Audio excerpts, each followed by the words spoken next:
les regards des autres. Le regard des autres m'a toujours émerdé. Toujours. Je ne sais pas pourquoi, quoi ou comment, mais les regards des inconnus dans la rue m'a toujours émerdé. J'ai peur de ces regards indiscrets, intrusifs, mal placés. Aussi mal placés que les sushis et la mayonnaise, que les keufs et la fête dans un squat occupé, DJ set et psytrance. Aussi mal placés que les reggae norvégiens, que les messages de sexting envoyés erronément à tes parents. Le regard des autres est parfois impénétrable, rancunier, coupable.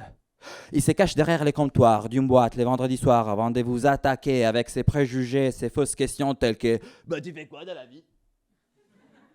Je veux dire, tu fais quoi pour vivre réellement? Et tu viens de l'accent? Ah là là là, maintenant je comprends. Pizza, cazzo, mafia.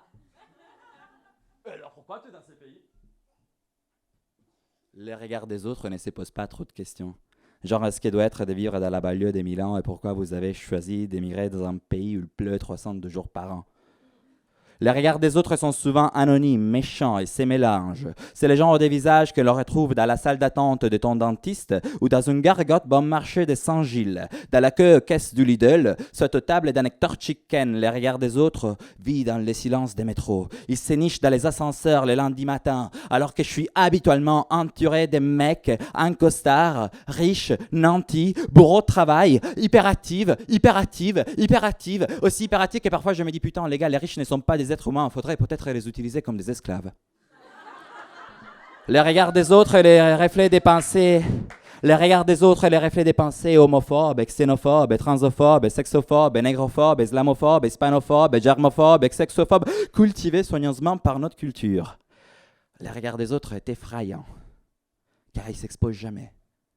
C'est un regard meurtrier, prêt à tout pour préserver son silence. Le regard des autres est violent, insupportable et faux. C'est le réchauffement climatique, la course aux armements avec la Chine, la surveillance, les Covid pass, l'harcèlement. Le regard des autres est distingué, respectable et bien pensant.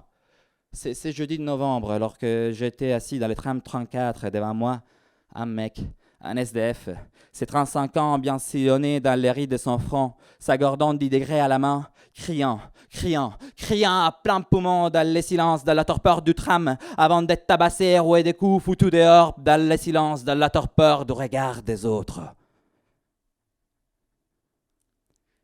Les regards des autres me rappellent parfois les yeux des gens sur ces trams, l'indifférence, l'insouciance. Voilà pourquoi parfois faudrait réagir, répondre, combattre les regards extérieurs. Faire de notre mieux pour être plus humain dans une farandole de robots.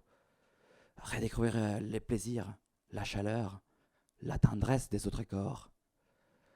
Ne laissez pas cette quotidienne frustration transformer notre regard opprimé en celui de l'oppresseur. Merci.